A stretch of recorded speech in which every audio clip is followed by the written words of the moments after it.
El testimonio que yo he podido dar es que gracias a Dios he sido muy feliz, pero muy feliz en la vida sacerdotal y religiosa. He encontrado las respuestas a todas mis inquietudes, anhelos, gustos, deseos y he sido plenamente feliz y creo que lo seguiré siendo gracias a Dios.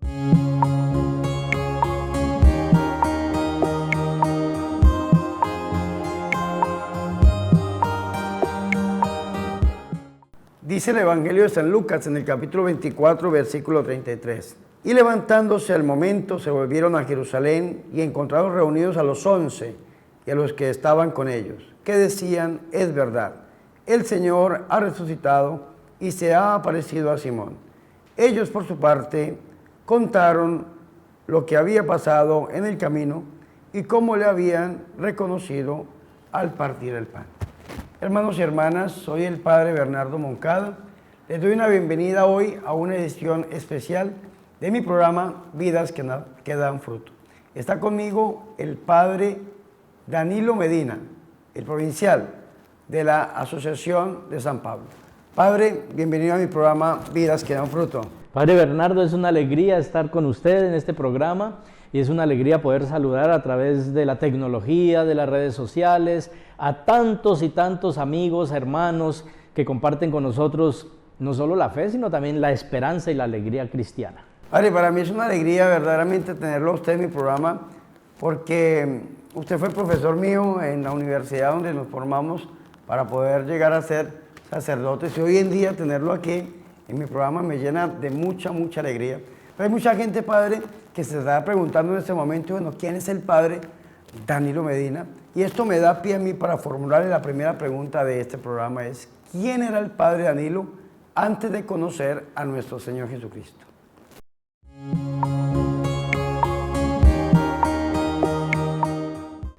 Bueno, pues no es fácil responder en qué sentido.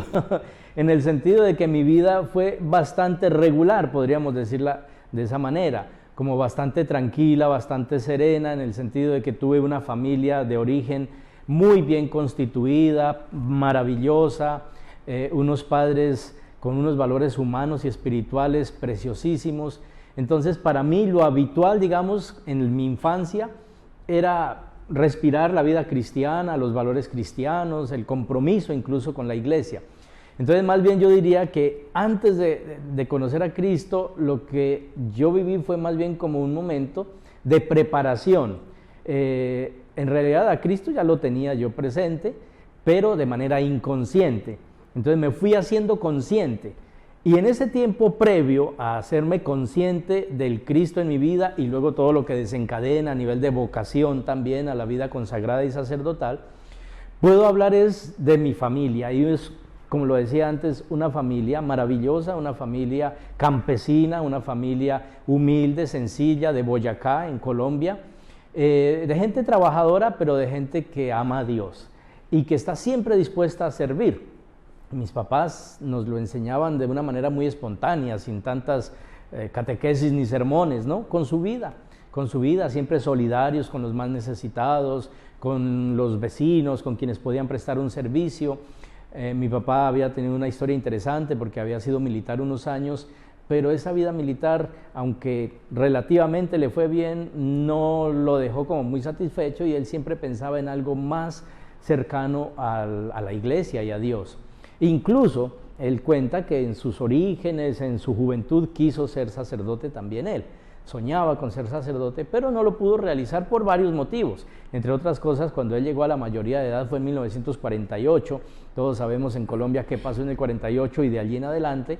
Entonces vienen esos tiempos tan convulsionados de la historia del país y él, en lugar de poder realizar ese sueño de la vida sacerdotal, tiene que enfrentarse más bien con pagar un servicio militar en situaciones muy complejas. A él le tocó como cabo primero, como comandante de puesto en varios lugares de Casanare, donde la situación era bastante difícil, y pues eso como que no lo distrajo de su valor de vida cristiana, pero sí le impidió realizar el sueño de ser sacerdote, pero conservó, eso sí, su fe intacta.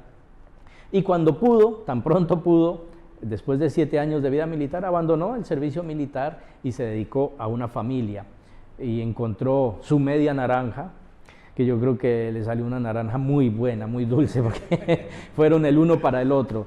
61 años prácticamente alcanzaron a vivir juntos de vida matrimonial, que parecían siempre eternos novios. Era para nosotros maravilloso verlos en la familia, ya después, por ejemplo, de los años, ya ancianitos, viendo televisión juntos, tomaditos de la mano, haciéndose bromas, juegos, tomándose del pelo uno del otro, con un sentido del humor muy bonito. Era algo maravilloso. Entonces, eso fue lo que respiramos en nuestra infancia. Muchos valores cristianos, pero vividos en lo cotidiano, ¿no? Sin tantas, digámoslo así, cosas extraordinarias a nivel espiritual o incluso sacramental, no. Lo normal, pero con mucha convicción, con mucho convencimiento de su amor a Dios y a la iglesia. Y eso entonces lo fuimos respirando nosotros, y por eso casi que fue espontáneo, como les decía, ese amor a Cristo, pues para nosotros era lo habitual, que nos fuimos haciendo conscientes.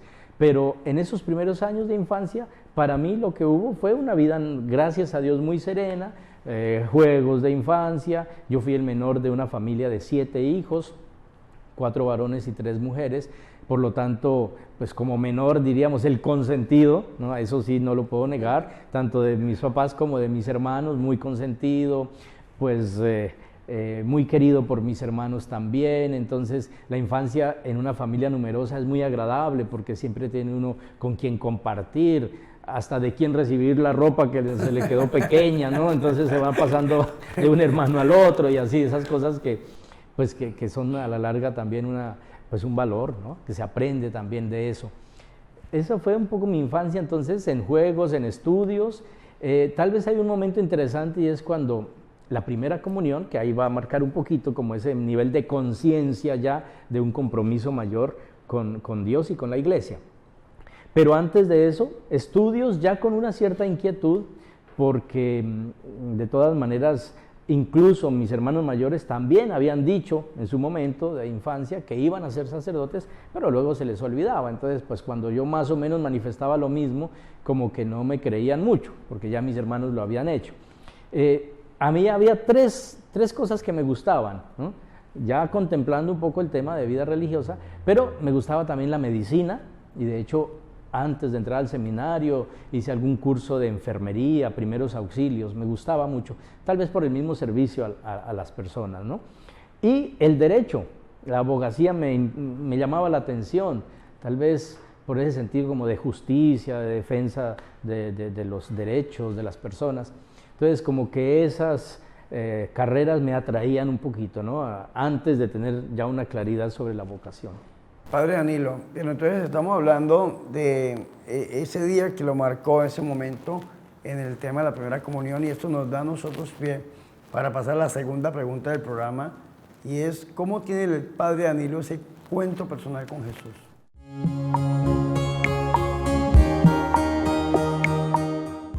Sí, decíamos en la primera comunión es un momento como muy fuerte de experiencia de Dios y de conciencia de que el Señor me estaba llamando, que había sido una inquietud ya, pero que no era todavía tan clara. Con la primera comunión, y sobre todo porque el sacerdote que nos celebró y nos preparó para la primera comunión fue un sacerdote ejemplar, un sacerdote muy carismático, un sacerdote de esos que atraen mucho y que uno dice quiero ser como él. Se llama, yo creo que vive todavía, aunque hace mucho que no lo veo, Rodulfo de Jesús Muñoz, y era un sacerdote, digamos, modelo, y eso atrae mucho también, ¿no? El valor del testimonio, del buen ejemplo, de la manera como él vivía su sacerdocio, sin necesidad de cosas extraordinarias, pero como con una paz, una alegría, una serenidad interior y una satisfacción que se notaba, que se irradiaba en lo que él hacía, en lo que vivía. Él era formador en un seminario menor donde yo estudiaba parte ya del bachillerato, empezando el bachillerato. Y entonces esa imagen de este sacerdote, unido al momento de la primera comunión con lo que significaba para mí, marcó como un momento crucial ya de toma de conciencia de que el Señor me estaba llamando para un servicio, digamos, especial en la iglesia, en la vida sacerdotal y religiosa. Y eso permite que entonces yo vaya ya como orientando todo hacia allá. Yo, como les decía, el bachillerato lo empecé a estudiar ya en un seminario menor, no interno, porque era en mi pueblo, entonces yo de mi casa iba todos los días a estudiar al seminario, se llamaba Seminario Apostólico de Orientación Vocacional, y era un seminario pues que afortunadamente, a pesar de que digamos es diocesano, tenía una visión muy abierta, y el rector de allí, que también era un hombre muy, muy consagrado, un sacerdote ejemplar, el padre Efraín Whittingham, él era de mentalidad muy abierta en ese aspecto, permitía que varias comunidades religiosas, propuestas carismáticas diversas, llegaran a presentar sus carismas. Y entonces, estando uno allí, era fácil ver que de vez en cuando llegaban los padres franciscanos, o los dominicos, o los salesianos, o llegaban los oblatos, también me acuerdo, y entre ellos llegaron los paulinos, la Sociedad de San Pablo, los paulinos. Y pues yo estaba en segundo de bachillerato, decíamos en esa época, ¿no? Ahora los muchachos dicen séptimo grado, octavo grado, ¿no? Tocaba preguntarle a Alexis, que es de las nuevas generaciones. Pues en ese tiempo, ¿no? Segundo bachillerato, ¿qué tendría yo? Tendría unos 12 años, más o menos. Y entonces llegaron los paulinos a hablar de una forma de evangelizar, como la que usted está haciendo, Padre Bernardo. Una forma de evangelizar a través de la tecnología, de los medios de comunicación. Y hablaban de que se podía ser sacerdote y periodista al mismo tiempo. Y hablaban de que si en una parroquia un sacerdote puede llegar a 1000, máximo 2000 personas, a través de estos medios de la comunicación se podía abarcar infinidad de muchas y muchas personas a las cuales llegar con mensajes de evangelización. Y eso me atrajo mucho, porque era algo de alguna manera nuevo, que llenaba muchas expectativas, que no era lo tradicional de estar en una parroquia, la catequesis, los sacramentos, sino que traía una novedad y una modernidad también, una posibilidad grande de ejercer el servicio a Dios y a la Iglesia a través de los medios de comunicación social.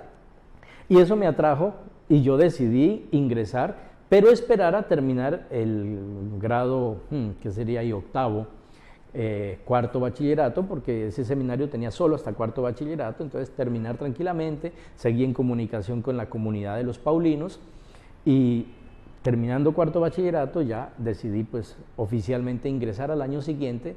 Estamos hablando de 1983, unas cuantas décadas han pasado. 1983 ingresé al seminario menor de mi comunidad, de los paulinos en Bogotá, y ahí empieza, digamos, esa etapa ya como de respuesta, ¿no? a la llamada que ya se ha tomado como con claridad y con conciencia de la llamada del Señor. Entonces ya empieza la respuesta, la formación, concluir el bachillerato, al mismo tiempo ir haciendo un aspirantado, postulantado, después en el 1985 el noviciado en Medellín, una experiencia muy bonita que marca mucho la vida, la experiencia del noviciado, y luego, de hecho yo incluso llegué a ser mayor de edad en el noviciado, ¿no? Hice votos terminando el noviciado con 18 años, yo apenas había llegado a los 18 años cuando emití mi profesión religiosa, pero gracias a Dios, pues por toda la historia de mi vida, yo como que ya tenía claro lo que quería, no había mayores vacilaciones, ni dudas, ni crisis, no, gracias a Dios como que iba bastante seguro en el camino. Entonces hice mis votos, la profesión religiosa, el 25 de enero, por lo tanto estamos por ahí por estas fechas, el 25 de enero de 1986. Y empieza pues la formación ya eclesiástica, digamos, con la filosofía, y concluyendo la etapa de filosofía, los 3 años de filosofía, se había acabado de fundar, se estaba fundando, mejor dicho, la presencia de la congregación en el Ecuador. Entonces nos destinaron a quienes concluimos ese año la filosofía a ir a ayudar en esa fundación. Fue una experiencia también muy bonita, muy enriquecedora, porque era comenzar desde cero, hacer presencia de esta congregación en una nación nueva, en el Ecuador, donde no estábamos, y acompañar a 3 sacerdotes que habían ido a poner allí como la semilla inicial de la comunidad. Y entonces fue una experiencia muy bonita, una cultura nueva, después de un año de experiencia, digamos, de comunidad y de apostolado en esa nueva experiencia, pues viene la teología. Yo agradezco mucho a Dios que me permitió estudiar la teología en el Ecuador, porque allí tuve la oportunidad de ver una teología como muy pastoral, de mentalidad muy abierta, como de mucha cercanía al pueblo, diríamos, siguiendo el magisterio del Papa Francisco anticipadamente, lo que el Papa Francisco está insistiendo tanto ahora, la iglesia en salida, la cultura del encuentro, era básicamente lo que se aprendía en nuestra teología en esas épocas en el Ecuador. Estoy hablando de los años 90, 91, 92, 93, que fueron los años de mi teología en el Ecuador. Allá mismo pues hice mis votos perpetuos en el 92, fui ordenado diácono en el 92 también, hacia el finales del 92, en noviembre del 92. La profesión perpetua la había hecho el 4 de octubre, día de San Francisco del 92. Y ahí como que se va concluyendo casi ya otra etapa, porque entonces con la conclusión de la teología, la licenciatura en teología, ya la comunidad me empieza otra vez como a orientar a volver a Colombia para asumir otras tareas. El gobierno general de esa época quería que de inmediato yo fuera a estudiar Sagrada Escritura a Roma, pero yo pedí que me dejaran un tiempecito para trabajar después de la ordenación, para el contacto con la realidad, para no estar siempre como en los temas académicos y perder el gancho, ¿no?, con la realidad. Entonces el superior general finalmente aceptó y me permitió entonces volver a Colombia tras la ordenación sacerdotal, que fue el 27 de noviembre de 1993. Apenas hace unos pocos meses o casi que semanas cumplí los 25 años de ordenado sacerdote. Y después de la ordenación entonces ya me quedé en Bogotá para ser formador de los jóvenes. Y ahí va a estar una buena etapa de mi vida en la formación, docencia y formación. Eso va a ser casi como el gran tema, digamos, que va a mover mi vida de allí en adelante, la formación. Alcancé a estar prácticamente 21 años como formador de postulantes, de novicios, de estudiantes de teología, y hacía el ciclo varias veces, ¿no?, en la formación. Y en la docencia, obviamente esto acompañado con el apostolado nuestro de la comunicación, entonces escribir artículos para revista, entonces también programas de radio, colaboración en otros apostolados de comunicación que tiene la comunidad, y así se va armonizando una experiencia pues como muy apasionante, digámoslo así, de lo que es el ministerio sacerdotal como lo vivimos en nuestra comunidad. Bueno, padre, qué interesante conocer su vida. Padre, y en todo el transcurso que usted nos está contando, queremos formularle la tercera pregunta del programa, y es: ¿cómo le sirve usted al Señor Jesús en la Iglesia Católica?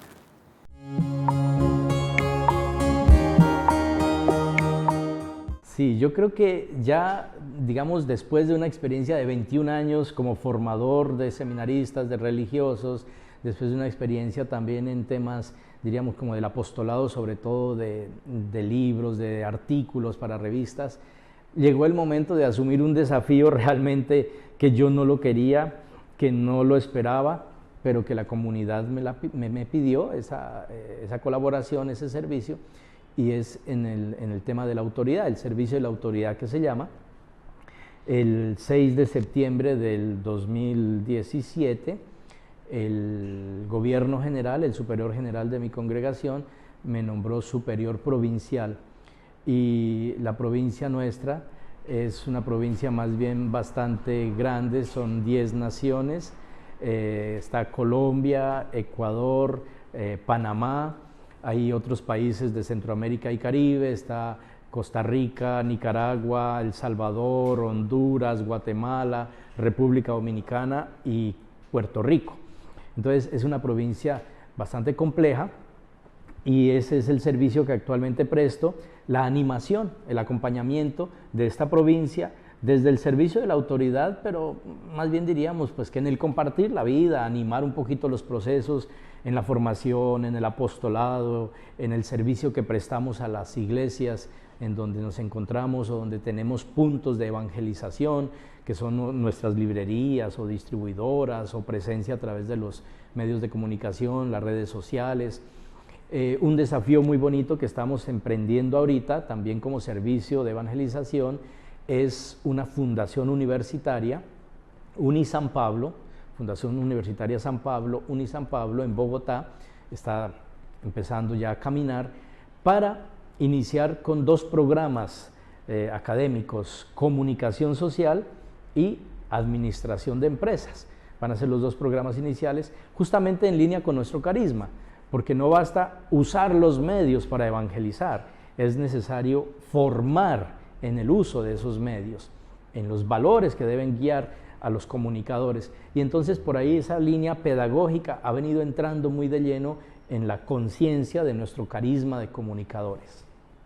Entonces estamos en eso, estamos abriendo, digamos, horizontes en esa línea pedagógica de Fundación Universitaria. Ya tenemos, de hecho, diplomados virtuales, unos cuantos, ya tenemos cursos, hemos hecho en la línea de animación bíblica de la pastoral, en temas de comunicación, de catequesis, ya se ha hecho un buen trabajo, pero ahora pues se va a estar consolidando eso en una fundación universitaria.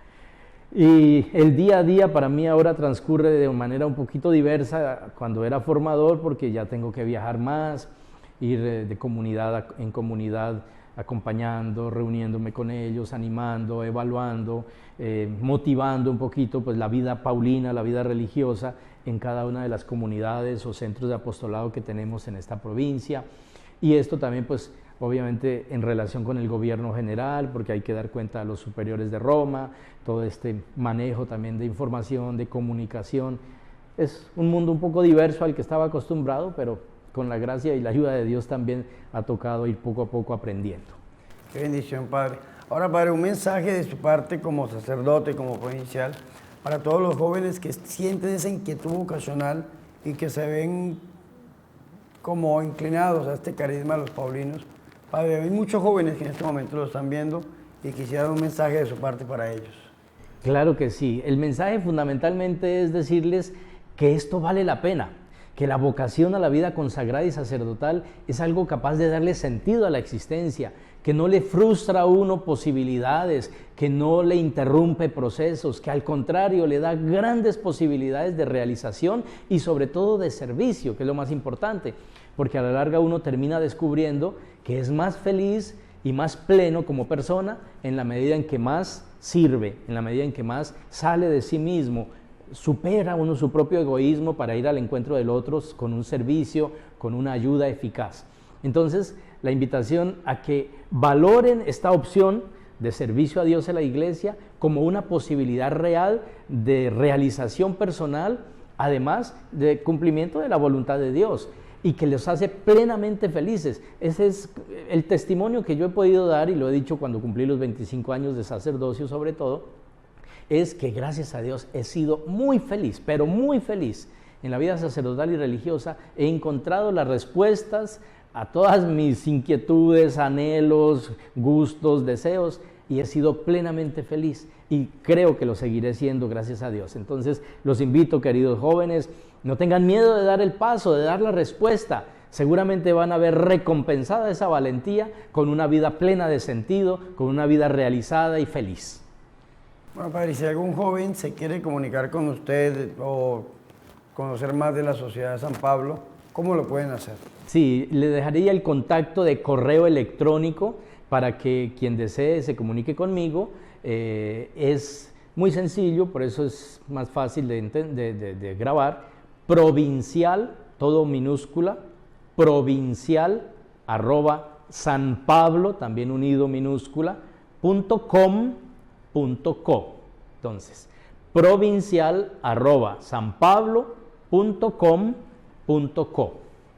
Bueno, ahí está el correo del Padre Danilo Medina para que todo el que quiera comunicarse con él lo pueda hacer a través de este medio. Pues Padre, hemos llegado al final de este programa. Yo quiero animar también a las personas, por favor suscríbanse a este canal. 5 pasos tienen que hacer ustedes. Primero, suscribirse. Segundo, reproducir el video. Tercero, darle me gusta. Cuarto, guardarlo. Y quinto, compartirlo con todos sus familiares y con sus amigos.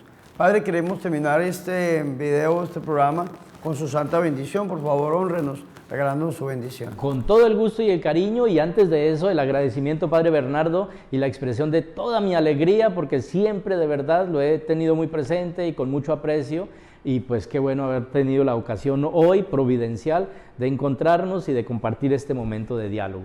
A todos ustedes que a través de las redes sociales nos han estado acompañando, el Señor, que es fuente de misericordia, los bendiga y los proteja en el nombre del Padre, del Hijo y del Espíritu Santo. Amén. Padre Danilo, muchas gracias por acompañarme a mi programa Vidas que dan fruto. Gracias por la invitación. Hermanos y hermanas, nos vemos en una siguiente edición de Vidas que dan fruto. Soy el Padre Bernardo Moncada. Gracias por estar con nosotros. Hasta pronto.